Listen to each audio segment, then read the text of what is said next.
வணக்கம்.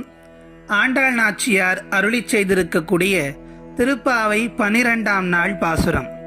ஆண்டாள் நாச்சியார் இந்த பாசுரத்தில் எழுப்புவதற்காக வந்திருக்கும் தோழி மிகுந்த செல்வத்தை பெற்றிருக்கும் ஒருவனின் தங்கையாவாள். செல்வ சுகத்தில் திளைத்திருக்கும் பெண் என்பதால் அவளை எழுப்புவதற்கு ஆண்டாளுக்கு கொஞ்சம் சிரமமாகத்தான் இருந்தது. அந்த தோழி தன் அண்ணனிடம் மிகுந்த அன்பு கொண்டவள் என்பதால் அவளுடைய அண்ணனை புகழ்ந்து அதன் மூலம் அவளை தூக்கத்திலிருந்து எழுப்பிவிடலாம் என்று நினைக்கின்றாள் ஆண்டாள் நாச்சியார். சென்ற பாசுரத்தில் தந்தையினுடைய பெருமைகளை எல்லாம் சொல்லி ஒரு தோழியை எழுப்பினாள். இந்த பாசுரத்தில் அண்ணனுடைய பெருமைகளை சொல்லி உறங்கிக் கொண்டிருக்கக்கூடிய தோழியை எழுப்புவதாக இந்த பாசுரம் அமைந்திருக்கிறது. முதலில் பாசுரம் என்ன என்பதை பார்த்துவிட்டு வரலாம். கனைத்திளங் கற்றெருமை கன்றுக்கு இறங்கி நினைத்து முலை வழியே நின்று பால் சோர நனைத்தில்லம் சேராக்கும் நற்செல்வன் தங்காய் பனைத்திலை வீழனின் வாசல் கடை பற்றி சினத்தினால் தென்னிலங்கை கோமானை செற்ற மனத்துக்கு இனியானை பாடவும் நீ வாய்த்திரவாய் இனித்தான் எழுந்திராய் ஈதென்ன பேருறக்கம் அனைத்தில்லாதாரும் அறிந்தேலோர் எம்பாவாய் என்பது ஆண்டாள் நாச்சியார் நமக்கெல்லாம் அருளிச் செய்திருக்கக்கூடிய 12ஆம் நாள் திருப்பாவை பாசுரம். இந்த பாசுரத்தில் ஆண்டாள் நாச்சியார் ராமபிரானுடைய பெருமைகளை சொல்லி இந்த தோழியை எழுப்புகின்றாள். முதலில் வரிக்கு வரியான விளக்கத்தை பார்க்கலாம்.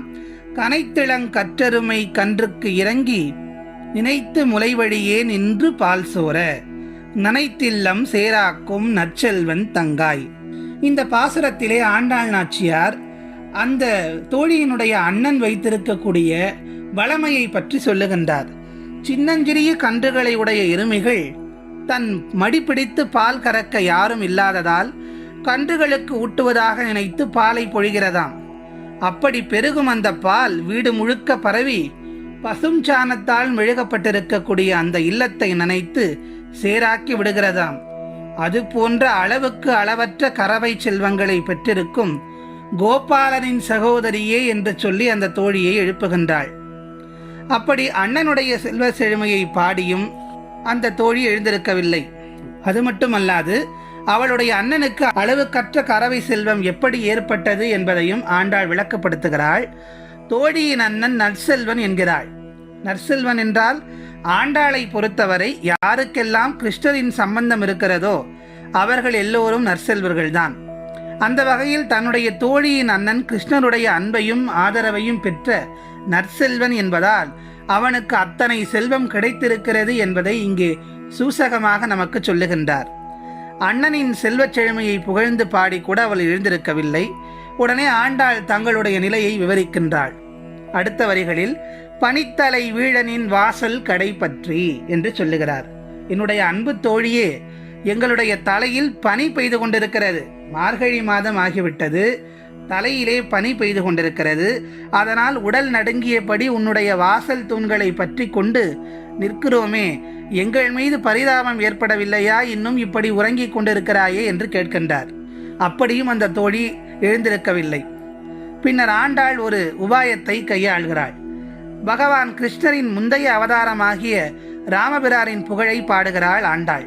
அடுத்த வரிகளில் சினத்தினால் தென்னிலங்கை கோமானை செற்ற மனத்துக்கு இனியானை பாடவும் நீ வாய்த்திரவாய் என்று சொல்லுகிறாள்.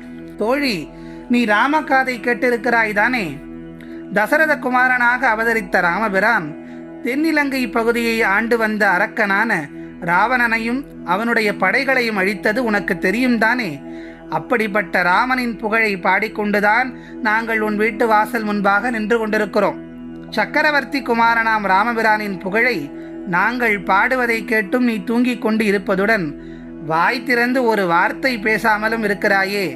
நீ இப்படி இருந்தால் இந்த ஊரும் உலகமும் உன்னை என்ன சொல்லி தூற்றும் தெரியுமா என்று கேட்கின்றாள் ஆண்டாள் நாச்சியார். அப்படியும் அந்த பெண் எழுந்திருக்கவில்லை. இறுதி வரியாக சொல்லுகின்றாள், இனித்தான் எழுந்திராய் ஈதென்ன பேருறக்கம் அனைத்தில்லத்தாரும் அறிந்தேலோர் எம்பாவாய். இவ்வளவும் சொல்லிட்டேன், இனியாவது எழுந்து வா.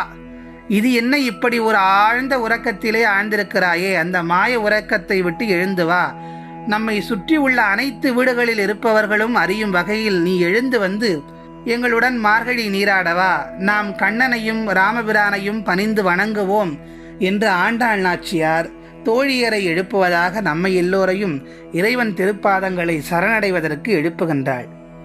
இயற்கையின் வர்ணனையோடு இந்த பாடலை துவங்கி ராமகாவியத்தின் பெருமையை சொல்லி தோழியை எழுப்புவது போல் பாடலை ஆண்டாள் நாச்சியார் நமக்கு கொடுத்திருக்கிறார். மாடுகளிலே மந்தமான தன்மை கொண்டது எருமை மாடு. அந்த மாட்டிற்கு ஏற்படும் தாய்மை உணர்வையும் தாய்ப்பாலின் பெருமையையும் சொல்லி துவக்குகிறார்.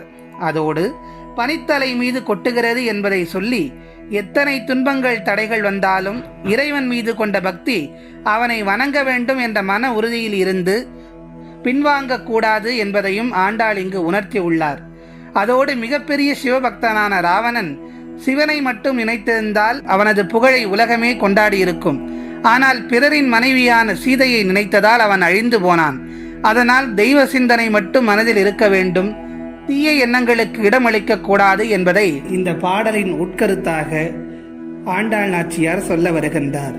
மீண்டும் அடுத்த பாவை பாசுரத்தில் உங்கள் அனைவரையும் சந்திக்கிறேன். நன்றி, வணக்கம்.